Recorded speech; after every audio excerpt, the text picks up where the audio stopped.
Isak bid rejected, ladies and gentlemen. I'm going to tell you exactly my thoughts on how I break down the situation on this video. Bismillah ar-Rahman ar-Rahim. Make sure you guys are liking the video. Make sure you guys are subscribing. Everyone stop what you're doing right now. Hit the like button, subscribe. And after you watch the video, please let me know your thoughts in the comment section down below.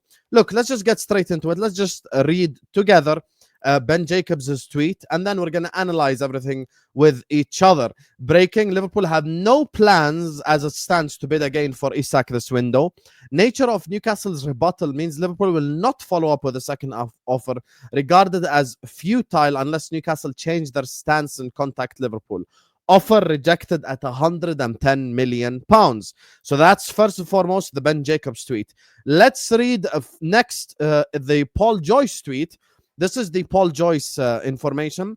There is a difference between not bidding again and walking away entirely from a long-held interest in a player. But amid the games that are routinely played in the transfer window, it feels like it would need a change of heart from Newcastle to add fresh momentum into matters. That could come if the club managed to bolster its own attacking options.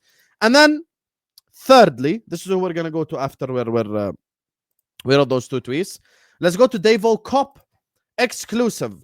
Alexander Isak is expected to make a formal transfer request if no breakthrough found. Newcastle not impressed. First bid made public. Today's reports give breathing space. Second bid expected to be made public when the door opens to LFC. Talks continue. Now, let's just establish something first and foremost. This is just typical transfer saga related activity. This is nothing new. We have seen this 100 times. And I would like to ask from the Liverpool fans to just remain calm. Do not lose your mind, because there is no reason to lose your mind. This is just prototypically how a transfer saga works. This is just how things go in the transfer window. We heard it. Yes, we saw. Liverpool will not bid again. I call BS on that. And I'll tell you exactly why. The bridge between Alexander Isak and Newcastle has been completely burnt. This is no Coutinho situation. This is no Suarez situation. The bridge is 100% categorically burned. Isak is in a completely different country. Newcastle are on tour in East Asia, while Isak is in Spain on holiday. Literally, as reported by David Ornstein, teammates have tried to keep him at Newcastle, but he refuses. He wants to move away. Anthony Gordon came out and said, hopefully everyone gets what they want in the end. I think maybe he's alluding towards something. We don't know. That's what Anthony Gordon has come out and said publicly. So his teammates have tried to keep him in. He is not responding to calls, according to a lot of people. He has made it crystal clear he wants to leave Newcastle. And according to Dave O'Cop, he is ready to hand in a transfer request. Now, here's how I summarize exactly what's happening right now. Liverpool made the 110, 120, whatever it is, million pound bid for Alexander Isak. It is far off the Newcastle valuation of 150 million. So Newcastle went like, listen, instead of you just bidding and bidding and bidding and bidding and bidding, let us go get our striker targets, and after that, we will engage in conversations again. Liverpool Football Club will not, like, I'm telling you guys right now, let's just be logical about this. Liverpool Football Club are not going to bid 110 million and then just sit back and go like, oh, okay, you guys rejected the bid, so it's over, it's done, let's put the fries in the bag. That's not what's happening right here, right now. This is a transfer saga. This is just how things operate in the transfer window. This is just the reality of the transfer window every single time. Let's not forget, Chelsea spent 2 months trying to get Moises Caicedo and only got him towards the end of the transfer window. Never forget, that's with the terms accepted. And here's the key ingredient for me. Isak has made it known and clear that he wants to leave Newcastle United. Everyone, Fabrizio, Ornstein, Dave O'Cop, whichever journalist you want, has made it clear that Isak has agreed personal terms with Liverpool Football Club. So I'm not panicking.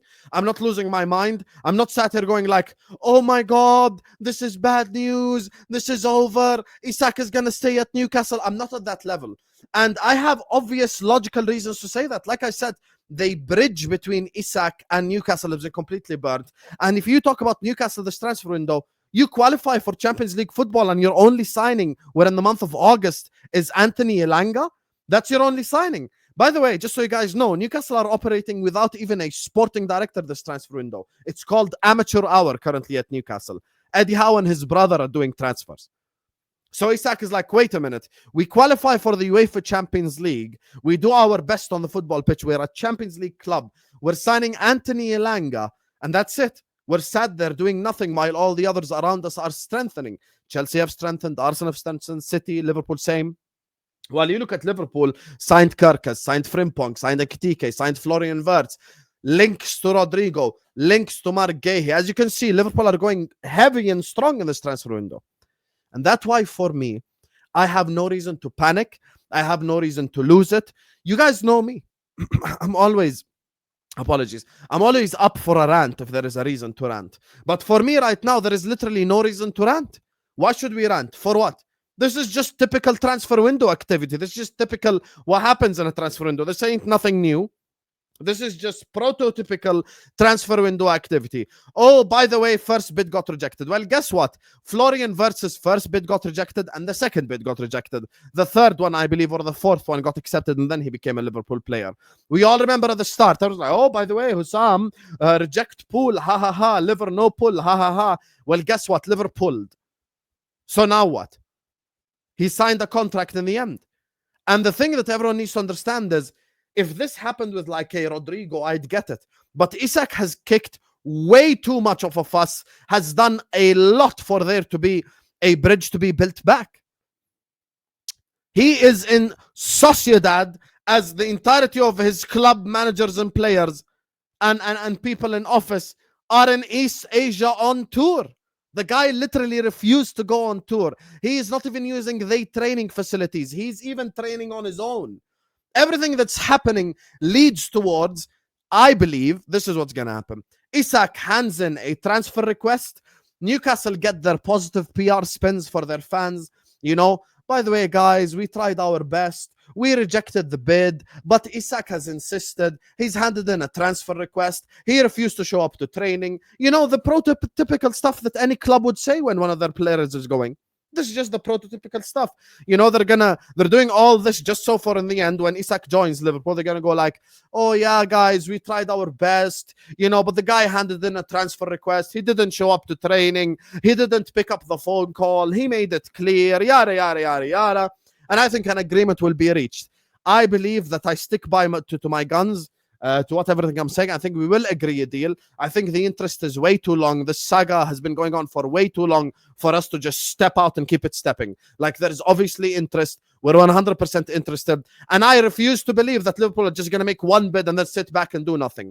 So Paul Joyce explained the difference between moving away and leaving the thing, which we haven't done. We have not done the whole thing of just like, oh, I'm going to step away now from the Isak thing. Like, I refuse to believe it, to be honest with you. I think this is just PR. This is just Newcastle PR, so they can look good in front of their fans. And you already know that Liverpool, Edwards, Hughes, and Eddie Howe and the PIF have a great relationship. So we shall see what arises, but I'm still confident. And I ask all of you to just not panic, to just relax. And I still believe in my heart of hearts that Isak will be a red. Let me know what you think in the comment section down below. Like, share, comment, and subscribe. And I'll see you whenever I see you.